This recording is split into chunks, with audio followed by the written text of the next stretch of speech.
You can think about a task for hours.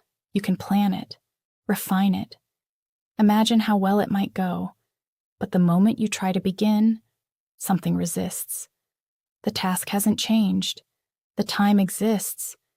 Nothing is actively stopping you. And yet starting feels heavier than it should. It can look like laziness or a lack of discipline. But the difficulty of starting is rarely about effort alone. Beginning removes the comfort of possibility. Before you start, the outcome remains undefined. It could go well. It could be impressive.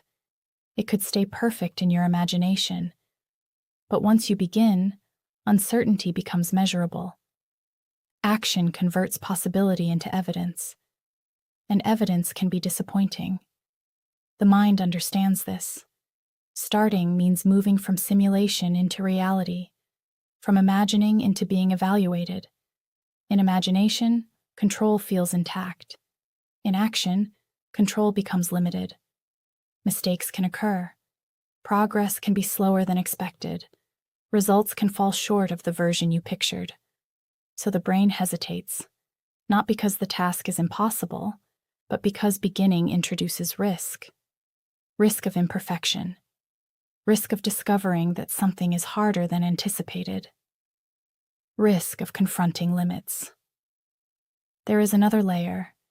When you are thinking about a task, you remain in predictive mode. The brain prefers prediction. It rehearses steps. It simulates outcomes. It calculates effort. This mental preparation can feel productive, but it is also safe. No real consequences exist inside simulation. Action changes that. Once you begin, feedback appears, and feedback is not always comfortable. So resistance emerges in subtle forms. Sudden distractions, a small urge to check something first, a thought that now is not the right time. The brain does not announce fear. It creates alternatives, because delay preserves the imagined version of yourself, the version that might execute perfectly, the version that has not yet been tested.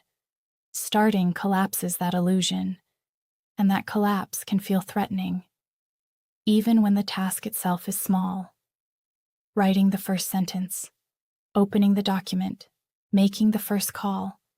The action itself is minor, but the psychological shift is significant. It is a shift from potential to proof, from imagining success to risking evidence. And the mind prefers preserving potential, because potential cannot fail. Once you understand this, the resistance feels less mysterious. It is not laziness, it is caution. A system designed to avoid negative outcomes pausing before exposure. The mind is not asking, "Can I do this?" It is asking, "What will this reveal?" And revelation carries uncertainty, so the pause appears, quiet, subtle, heavier than logic suggests. Yet this pattern is deeply human. Every meaningful action begins with a small loss of imagined control, a small acceptance of unpredictability, and the discomfort of that transition is often mistaken for incapability, when in reality, it may simply be the mind adjusting to the end of simulation. Starting feels hard not because action is impossible, but because action replaces imagination with reality, and reality responds.